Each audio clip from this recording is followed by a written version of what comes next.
Hey, we're back with Stocks and Logan, of course, and we're going to keep breaking down the teams. But I was going to give you guys a little break and kind of split it up a little bit. So when I always talk about games, because this can get a little long, so I'm going to kick it over to Stocks. He's going to talk about the trade block for a little bit. And so people know if you ain't always on the website a lot, if you just come for this video and you think you can get a little. That's what we want this video to be, alternative. I think I speak for Stocks here. We want it to be an alternative. So if you don't got a lot of time, you can also just tune here and hear all the league news. That's kind of what I was hoping it would be. Along with some fun and some, we're poking fun and talking a little smack too, but most of it was just to give you the quick hits of the league and, in case you don't got a lot of time to sit on the chats and talk to every owner and that kind of stuff. Yeah, exactly. I've been looking over the trade blocks. The Seattle Seahawks, they need either a cornerback, a safety. Their backups they want, or a linebacker, cornerback, or a safety. He says they'll consider any offers. Looking it over, looks like a couple safeties. Yeah, what else is there? I don't think he's got nothing that will wow him. I think he'll use his quarterbacks if he has to, but I also think he's looking to improve his quarterbacks as well. You'd have to think he's in the David Garrard sweepstakes. I mean, the Patriots are looking for. They lost Merriweather, so they're looking for a free safety. They're hopefully maybe try to sign Chopper, maybe in the free agency, a little bit older guy. Yeah, but I mean, we did that previous show and we were talking about guys who can fill in for 1 year, and Chopper definitely fits that mold and that type of guy you look for, the 1 year wonders type of seasons. Exactly. Looking over at the New York Jets, their trade block would be LaDainian Tomlinson, Sean Green, wide receiver Mason, linebackers Thomas and Pace, middle linebacker Scott, free safety Smith. He's looking for a third cornerback and a couple big hogs on the defensive line, which I could help him out. I got a couple defensive linemen, 88 and 85. Yeah, and as I spoke earlier, we've been talking about a Corey Williams trade possibly. We have to match up the ideas in our head, but I'm more than happy to help him out there. I mean, you got some guys, maybe they'd be willing to move. I think you got Franklin and Rogers, and so maybe you move one of those pieces, or on the Texan offensive side, he's got Kevin Walter, Jacoby Jones, which I'd like to try to get from him, wide receiver Holiday. He has an interesting player in Foster, rated 92. He says it would take a very good offer or a good running back and another need or picks to take this guy off his hands.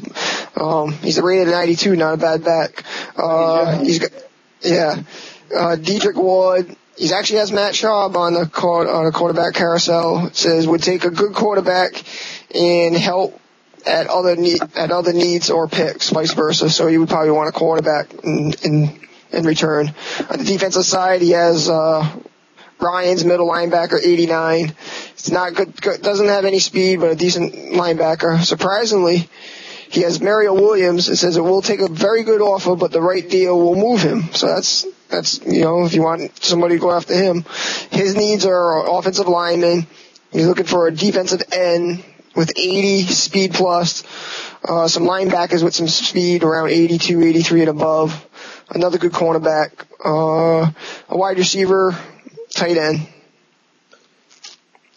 Yeah, he's an interesting guy because he's willing to move his big guys. He's willing to move his superstar players, but from talking to him, he wants superstar players in return. So you got to take that at the table. But if you want Mario Williams, you're probably going to have to give him a star. If you want a shot, you're going to have to give him a quarterback and a draft pick. So he's giving you big pieces, but he's asking for big things in return, and vice versa.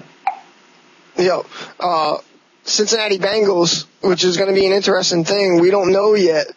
But he has on his trading block that quarterback, provided no one minds him being traded. We know Carson Palmer. We don't know if he's going to be on the team or not. That's the big question tomorrow comes into play. Is that correct, or? Yeah, because no one knows, because is he retired, isn't he retired? There was a rumor that he watched the Bengals in week 1 in real life, and now he's contacted the coaching staff. That I don't know how much of but I did hear that on one of the local broadcast channels, so maybe he's on the roster still. Yeah, it should be interesting. His needs are at the moment are anything. He's saying he could take anything. So he's an open owner. You know, he's looking to fill his team. Basically, what he's saying is to take any reasonable offer that comes up. Yeah. Looking at the Philadelphia Eagles, he's got Vince Young, Brent Selleck, Steve Smith of the Giants, Avant, Cooper, Higgins. On the defensive side, he's got Trent Cole, Babin, Thomas, defensive tackle Patterson, cornerback Samuels, quarterback Hansen. Says all draft picks available. He said he might consider moving Ronnie Brown. He's looking for a backup quarterback, pocket style, an offensive lineman, linebackers, speed and size a must, a safety, and anything pretty much else he's open with. So he's got some good players out there that you could, fill. Yeah, he's very specific in what he needs. So he's a harder owner to trade with, but he's also trading good players, so you can understand his hesitance, his hesitant ability to trade. I think Hansen, if I'm wrong, is a free agent now. The corner he had on the block, so that could be a player that people want to pick up in the free agency as well. Yep. My Saints, I'm shopping running back Pierre Thomas, 78. My defensive end Smith. Basically looking for a cornerback and a replacement linebacker. So, we know you trade blocks, but is there any guys that, are you willing to trade anyone, or is there guys that you just won't trade? Like, I know you mentioned a few weeks ago Drew Brees, and you said absolutely not. Drew's not going anywhere. Yeah, I'm probably going to stick with Ingram. I'm going to ride Ingram out for his career. I just want to see how far he goes, and I'll ride him until he can't go no more. Right. But no, everybody else is pretty much, you come with me a good offer, I'm going to think about it and accept it or, not accept it. Yeah, that makes sense that you're going to keep a young player and ride it out with him, but anyone else, they're older, it might fit your team better, you'll listen to an offer. I think that's the best way to do things as an owner, in my opinion, is to have guys that you don't want to trade at all. There's just certain guys. Mine is Calvin Johnson, but I also have Best on my trade block. I'm not afraid to put the big names out there, but I'm also not afraid to say no. This guy's not going anywhere. Yeah, exactly. So, if you're looking to do a trade block, I think that's the way to do it. Put out guys that you're comfortable with, and don't be so afraid if they're superstar quality players, because obviously if they're superstar quality players, you're going to expect value in return. Oh yeah, exactly. Carolina Panthers real quick. Tony Pike, cornerback. D'Angelo Williams, kind of surprising. 89 overall with 94 speed, good running back. Jeremy Shockey. Old Steve Smith, 89 overall, 95 speed. Really good wide receiver. Linebacker, Connor. And he says he's willing to update his roster. He's looking for a defensive tackle. He wants a 90 strength. Cornerbacks with 88 speed. He'll take a couple of draft picks also. Yeah. That's interesting because draft picks.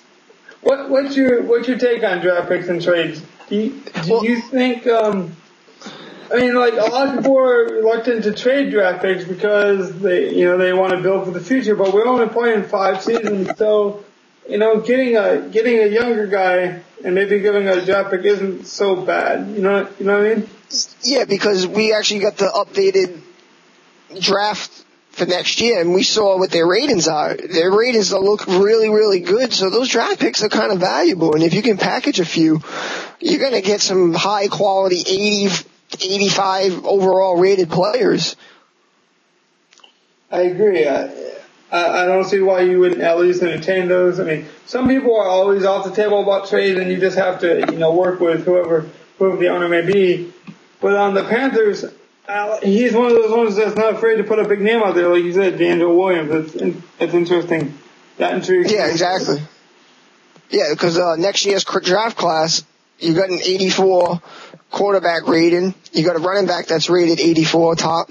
You got a tight end rated 84. You got a right tackle rated 84. You're looking at guys that are really solid and come in and just take over for a long-time starter. Yeah, the quarterback you spoke of is, I believe his name is Jeremy Riggs. He's very good. I mean, the interesting thing with this draft is there's players that are like not guaranteed like superstars, and then there's players that like every 32 owners are not guaranteed to get an A potential or not guaranteed to get a superstar in the draft. So draft picks are more valuable this year, and I don't think I'll be trading any of my draft picks. That's just my philosophy. Mm-hmm. Was there any more trading blocks? Nope, that's pretty much, I went through and looked at the good ones. Okay, let's talk about a few more teams. We got about 5 minutes left, so we'll talk about a few more teams. A matchup that's intriguing because I've heard a lot about this owner. He's supposed to be good on the sticks, and he's got the best team in Madden right now without any trade withstanding. That's the Philadelphia Eagles at the St. Louis Rams. Yeah, if you know how to use Vic on that, and you could be really deadly. You got Deshaun Jackson with the amazing speed. LaShawn McCoy is a unknown running back, he's a similar back to like a Reggie Bush style. He can take a catch and take it to the house. I mean, he's not going to bust inside for you, but he'll take it on the outside edge and take it to the house. Philadelphia Eagles are suspect on, I believe, their linebacker crew. The linebacker crew is very young. Not too adequate either. So. Yep. So yeah, the Philadelphia Eagles should be able to come right in and put up some really good numbers and put up a good record. And you got San Francisco, Seattle. You have Kansas City and Buffalo. I see Kansas City just taking that game. Maybe not. Maybe the Buffalo Bills can surprise him, but I know the KC owner. He's been a long time gridiron boy, and I just don't see him having much trouble. He's got Jamar Charles, who I think is just gonna have a monster day. Yep, I agree with you there. Yep. The Seahawks 49ers, that's interesting because we got two pretty good owners. One guy's a veteran guy and the Seahawks is a new guy, but they're supposed to be very, very equal and very good in talent. Someone was saying that the Seahawks guy is probably the third best guy they've played, and they played almost everyone in the league. So that's a good praise.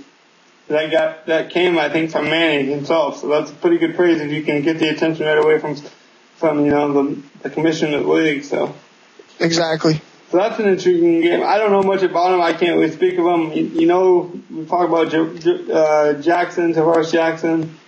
You got Frank Gore. The pieces there. We can't really talk. I mean, the only question really is, does he start Alex Smith or Kaepernick, the rookie out of Nevada? That's the only kind of intriguing thing I see out of that game. Yeah, the 49ers owner should be really active with the free agency, and I hope he can get a good couple of free agents on that team to help out that team. Yep. So I think we covered everything. If you want to do another segment, or we got about another minute here, you can wrap it up and send it out. No, I think we're good. I think we're good too. Fellas, real quick, the league starts tomorrow. You guys should be excited because I swear this is the best league there is. I promise you. I'm not just a homer for Manny. I came to this league and I was blown away at the commitment, at the real camaraderie that you have here. It's really unreal. It's not found anywhere else. No, I agree with you 100%. After all this waiting, all this bickering, or whatever we've done, no matter what, we're gonna have fun, guys. Don't worry about it. Let's just get to work now and put our games in. Everybody's excited. We shouldn't miss any, mess ups with scheduling or nothing. So let's. I got one thing for you. Go ahead, man. What do you got? All right.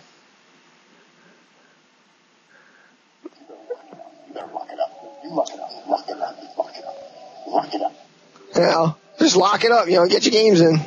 That's it, and we're gonna lock up the show with that. But I'm telling you guys, just play your games.